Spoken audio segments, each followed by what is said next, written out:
我们是14年结的婚，我们结婚的时候基本是裸婚，他甚至连工作也没有。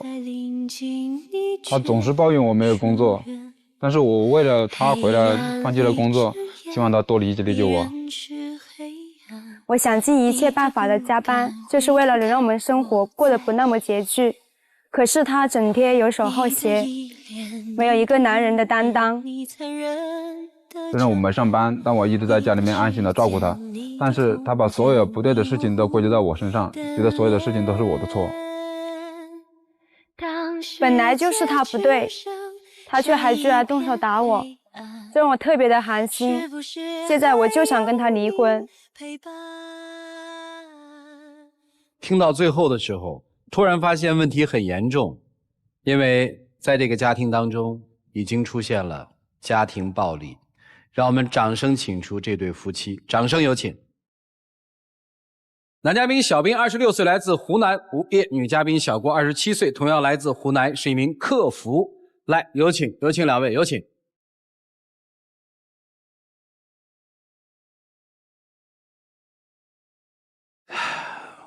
打你了？哦，对。是哪种方式？那天嘛，在家里面的时候，他又没跟我做饭。然后我就说了几句不中听的话，他突然动手一巴掌就挥过来了。我当时打了你一耳光。对，我当时觉得特别的生气。我爸爸妈妈都从来没有打过我，他有什么资格打我呀？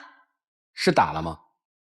主持人，我那天确实是动手打了他，但是我之后也跟他道歉了，我知道自己错了，我一直在恳求他原谅他，但是总是不原谅我，现在还闹着要跟我离婚，我觉得不可能走到这一步，我们俩。他离婚你不同意是不是？对对。真想离吗？是的。我相信动手打人这件事一定是有很多事情积累的，对吧？是的。我们简单的把你们的婚姻和情感做一个梳理，好给老师们做判断。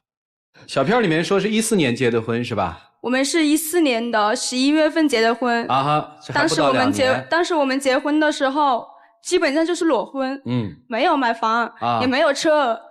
但是他跟我承诺的很好，他说结婚后他会努力工作，好好的养家。可是到现在呢，有1年多的时间了，他现在一事无成。那我从那边辞职回来，我不懂得有个过程嘛，我不可能一下子就能买房买车了嘛，对不对？我找工作我也自己在找啊，我也努力在找工作。你有找工作吗？你在家里面是干什么？我一回到家里面就看到你在玩电脑。我那是经常在网上面投简历啊。你有投简历吗？那德玛西是什么鬼东西啊？你选英雄是什么鬼东西啊？但是我偶尔玩1、2次游戏也是可以的啦，你非得要抓着这事情不放，为什么呢？再说了，我又不是什么事情也没做，我虽然没上班是吧？但是我家里面家务都给你做得好好的，是不是？结婚到现在1年365天，我哪天早上不是6点钟就起来给你做早饭，做完早饭叫你起床你去上班，晚上我不是做完晚饭等着你回来吃吗？再说了，你哪一天加班，我不是下班骑着电动车去接你。那电动车你就别说了，大冬天的2个人在路上面走，雪花的挥舞的话把我一身都淋得湿湿的。他却好，他说咱们坐的是敞篷车。那不现在是买不起车嘛，你我又不能去偷去抢，对不对？再说了，我一直现在在努力嘛，我不是现在已经找到工作了吗？你是找到工作，你找的那是什么工作啊？你才工作3天，谁知道你还会不像以前那样干2、3天就不干了呢？我以前找了几份工作，不还是因为一些原因才辞职的吗？我之前也跟你解释过了。你找了什么工作？我当时嘛，就是主持人，我跟您说，看他就是一直没有工作嘛，我心里特别着急。这个家的话不可能靠我一个女人养着，是不是？然后我就托朋友嘛，给他去找工作，然后就找到了一个卖保险的工作。我觉得卖保险的话，在长沙来说也做得不错呀，那个工资的话也比较高，也比较锻炼人嘛。可是他呢倒好，不到1个月他就给我辞掉了，而且是白干的。那个做保险的事我已经跟你说清楚了，当时我进去也是在认真的做，但是我爸妈他们认为那个行业不靠谱，要我辞职回来我才辞职的。但是我以后不是也找了工作吗？那第2次呢？家里面给你介绍那个食品销售的工作呢，你又不做，做了1个月还不到，你又给辞了。你说别人已经倒闭了，我去哪里给他做销售？我不还是只能回来，是不是？再说了，我上次找了个出租车的活，不还是因为你的原因我才辞职回来的吗？因为我的原因，你说的好听，是因为我吗？是你觉得那份工作苦，那份工作累，你根本就吃不了这个苦，不想担当家庭的责任。是我因为他苦工资低吗？那还不是因为我晚上跑车，白天不给你做饭，也不做家务，你才天天抓着我吵，抓着我闹，说我窝囊废什么的。我当时真的受不了了，心里也挺压抑的，我才辞职回来的。你知道我一个女人辛辛苦苦的养一个家容易吗？我每天从早到晚就是工作，我们公司里面嘛，本来是1个月是7天休息，我基本上就是月加班呢，大概1个月才休1天，甚至有3个月才休1天。我真的不辞辛苦，为了谁？我为了什么？还不想把我们家庭弄好一点吗？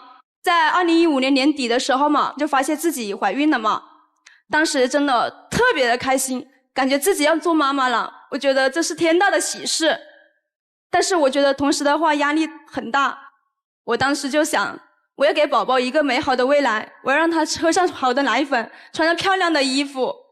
可是我就不敢请假，因为我一请假，所有经济来源就已经断掉了。突然有一天嘛，我就在上班的时候，突然就身体不舒服，身上就突然见红了。我连忙去医院里面检查，医生跟我说，可能孩子保不住了。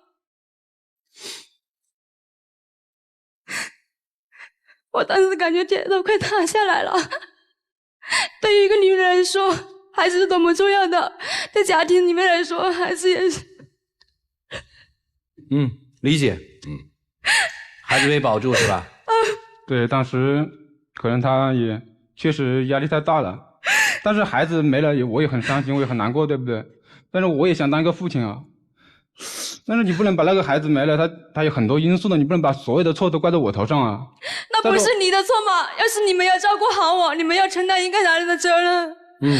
我方便问几个问题吗？可以。你们认识多久结的婚？我们大学是同学嘛，就是宿舍里面有一个舍友和他是一个社团的，在舍友的撮合下，我们就渐渐的认识了嘛。后来就慢慢的就觉得还不错，两个人就在一起了。对，他是我初恋。毕业之后多久结的婚？我是12年的6月份毕业的，而他是2013年的6月份毕业的，他比我小一届，他是我学弟嘛。毕业之后我听他说什么辞了工作结婚是怎么回事？他之前的话就是在福州工作，当时的话在铁路局工作的话，其实还是有发展的。我就跟他商量，我说谁到哪个城市发展都可以。可是他当时并没有跟我商量呀，他就从福州直接辞职回来了。但是你爸妈不愿意让你过去啊，我才辞职回来的。我辞职回来不也是为了我们能结束我们的异地恋吗？好，后来就结婚了是吗？对，我辞职回来就忙着跟他结婚了，后面不到半年就结婚了。他为了我能够回来，我也觉得是很感动，所以我也没有嫌弃他家里面没有什么都没有啊，我愿意跟他一起吃苦。你现在嫌弃吗？我现在也没有嫌弃，但是他现在太不上进了。好，结婚的时候是裸婚对吗？对。从这一点至少可以证明说两个人爱的还是挺纯粹的，对不对？你所有的希望是说有一天这小子能够给你们创造出美好的生活来，这是你当时所有的期望。可是结婚后根本就不是我想象那样。不着急，不着急。小片里也说到了，说你们买房了是吗？是的，我们是2015年年底买的房。这个房子是他爸爸妈妈和我爸爸妈妈把养老钱全部拿出来，付了一个首付。既然这样，为什么不租房子住呢？姑娘，为什么一定要买呢？自己在长沙有一个自己温馨的家，我觉得才踏实，才稳定。不是你两个人在一起，不就是个温馨的家吗？没有。为什么还要动双方父母养老的钱呢？因为我们以后要养个小孩呀，以后养小孩的话，你不可能一直在租房。就你们都已经规划到要孩子了。是的，他没有工作，你都规划到要孩子了。对，因为他爸爸妈妈的话，他也想自己早点抱上孙子嘛。等于到了长沙之后就没有工作是吧？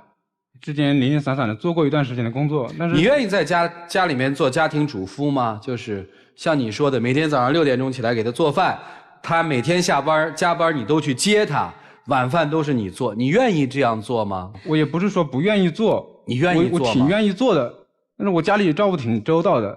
他家里照顾的是可以，但是我觉得他做家务的话，这个家务本来我也会做，我也可以做这个家务。OK， 好。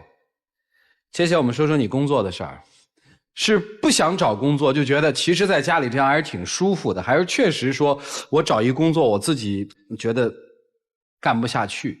也不是说不想找工作，确确实实我刚从那边辞职回来，我也去投简历了，但是没想到一下子就没音讯了。也不是说我不想去工作。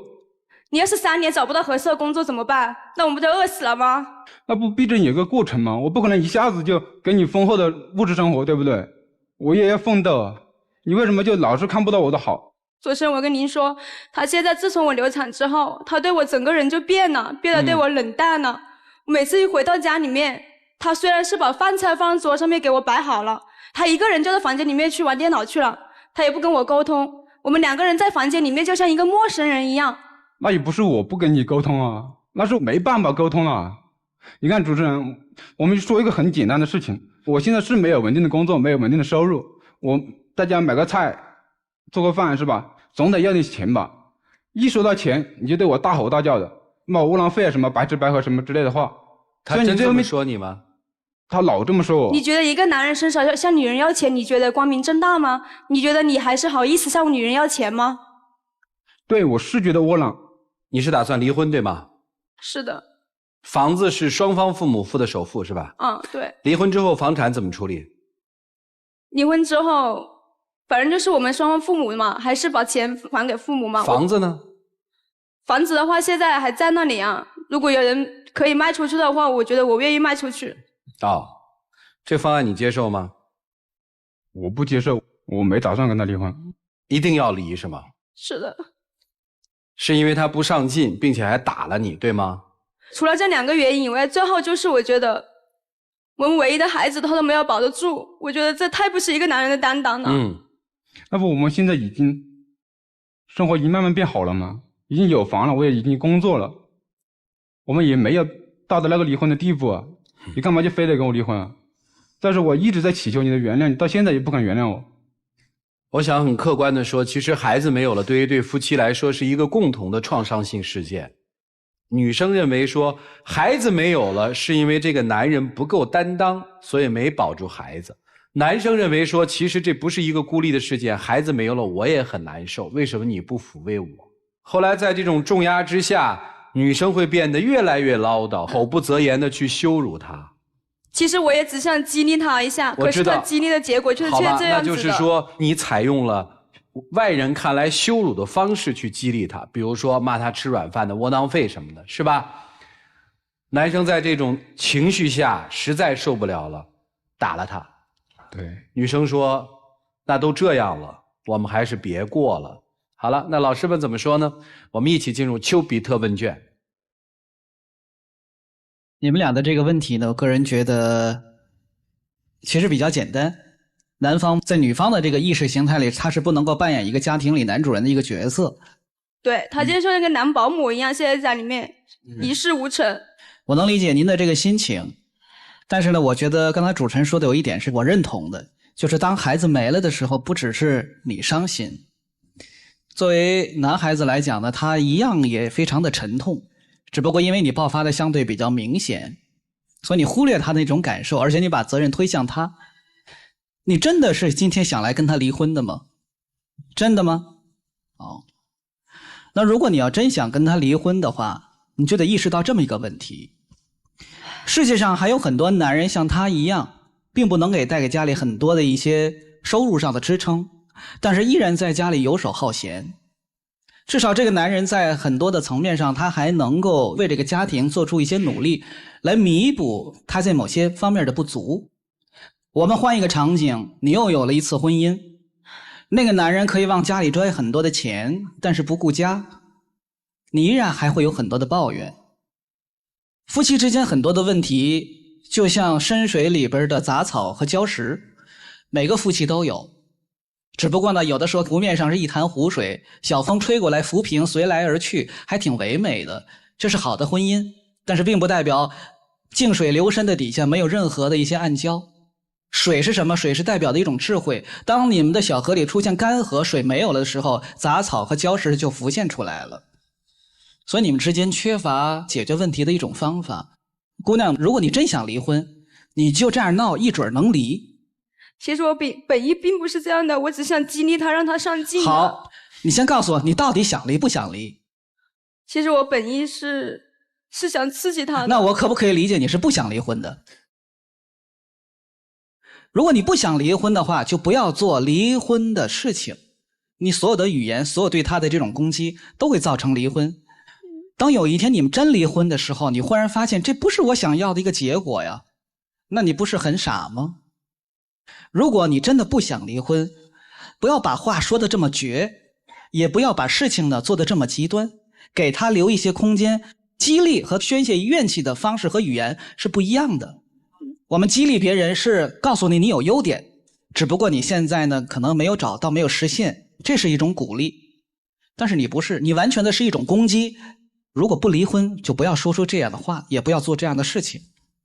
小伙子呢，我还是希望你能够脚踏实地一点。他对你的抱怨呢，并不是在于你每个月挣多少钱，他能看到你每天努力了，有钱收益了，他对这个很多的不确定因素其实是可以暂时的安抚。为了你的家庭，请先找一份稳定的工作，好吗？好的，好，谢谢。好，谢谢阿莫老师。谢了。女孩，你是做客服的，哦，是的，你在工作当中一定接受过很多客人的投诉，你的领导一定教过你一些跟客户沟通的技巧。首先要知道客户为什么生气，比如对产品不满意，觉得产品质量次，但有很多时候是客户不太了解这个产品，有些功能他不知道如何用，也可能这个客户自己家里有了什么样的问题，很恼怒，结果一点问题给放大了，种种这种状况都会是有的。而你现在自省一下，你现在非常生气，到底是你对这个产品的了解不够呢，还是因为你有其他的愤怒要发泄在他身上呢？我觉得两者可能都有。你工作的时候他在做什么？他在给你做饭，等你回来你是不是吃现成的？他在安排家里的一切，对不对？他不是对这个家庭没有丝毫贡献的人，他有的，你是在迁怒于他。为什么那次他向你举起了手呢？有没有你的问题啊？你有没有刺激过他呀？我有，我承认。所以啊，如果说你真是不想离婚的话，对他没有完全失望的话，多想想自己身上是不是有一些问题，同时给他一定成长的空间和时间。小伙子啊，让自己迅速的成熟起来。这份工作找到的，如果是符合你的职业发展方向的话，踏踏实实去做，不仅仅是为自己，也是为这个家庭。你的老婆付出了很多，你也多理解她，不要那么冲动，好吗？我相信你不是那种家暴的人，只不过那次应该受到了极大的刺激，一定是伤到了自尊心。但是自尊心不是人家给的，是你自己争的。如果你能做到一个真正是一个责任的，对这个家庭有贡献的话，不可能有这种情况出现。各自反省，我觉得你们还是可以在一起的。谢谢老师。婚姻不可以用自私和愧疚造成一种恶性循环。你们俩异地2年，之前是的。但是你们的爱情抵得过异地恋，却抵不过生活的现实和内心的自私。为什么这么说？异地恋是以男生回长沙而结束，女生觉得很愧疚，毕竟他是为了我们俩回到了长沙，所以在结婚、布置新房、买房子等等，你都怀着一颗愧疚的心，试图去弥补男生一些什么。而男生他认为，因为我从千里之外回来，丢掉了工作，我为家庭做出了贡献，理所应当要你来弥补和承担这一切，所以他天天打游戏，没有给你更多的关怀。这是第一个自私和愧疚的恶性循环。接下来，女方在不断的弥补的过程当中，认为自己太亏了。你是为了我从千里之外回来，丢掉了工作，但是在结婚的生活过程当中，作为妻子，我做的还不够多吗？难道你不应该去好好找工作吗？更何况我已经怀了孕，你怎么可以如此懈怠呢？于是在这个时候，你开始自私，而男生开始愧疚。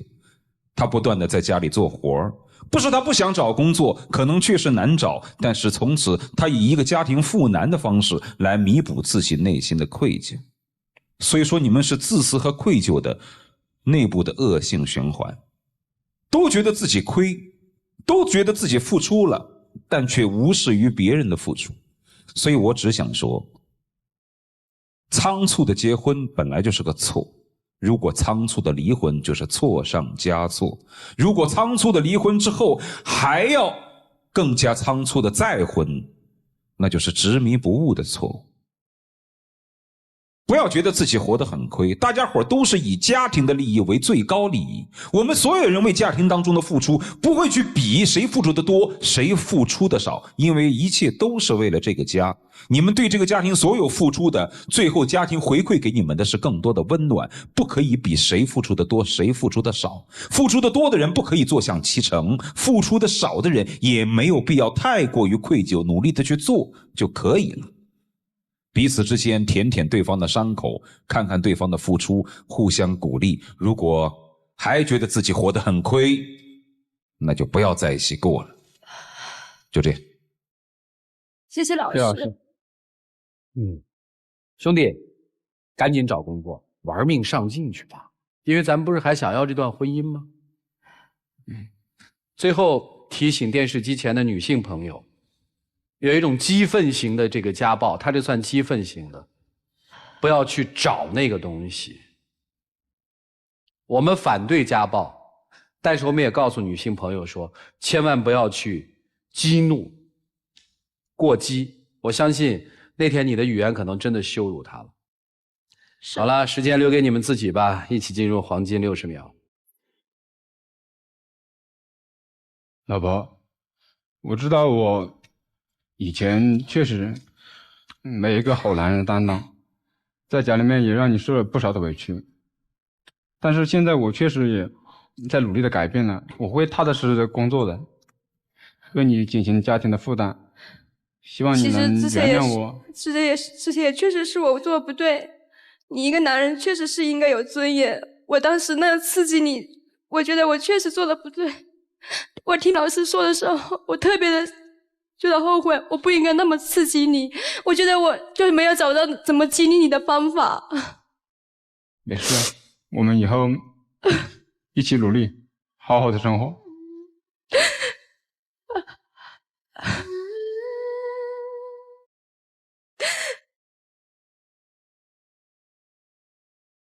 回去吧，再想想吧。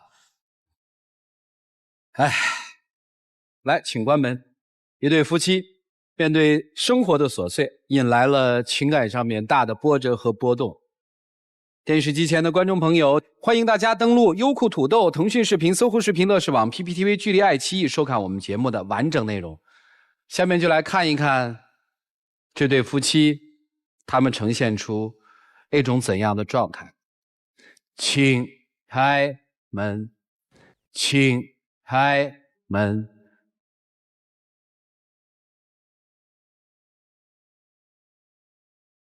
Forever love, forever love， 只想永远一辈子去爱你。我不应该骂你，我当时真的不想刺激你了。那以后好，你好的。哦。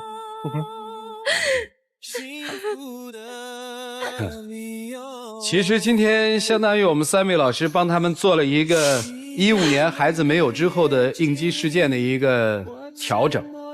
未来的生活里面还有很多事儿，夫妻之间互相担待，好吗？来，有请我们的小话筒，有请。谢谢啊。希望接下来我们见证的这个时刻是这对夫妻全新生活的一个开端，让我们一起来见证吧，各位。老婆，我爱你。好了，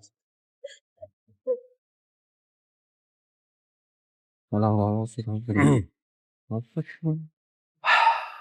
来，礼物送给你，要保湿益倍湿，牵着夫人走吧。好。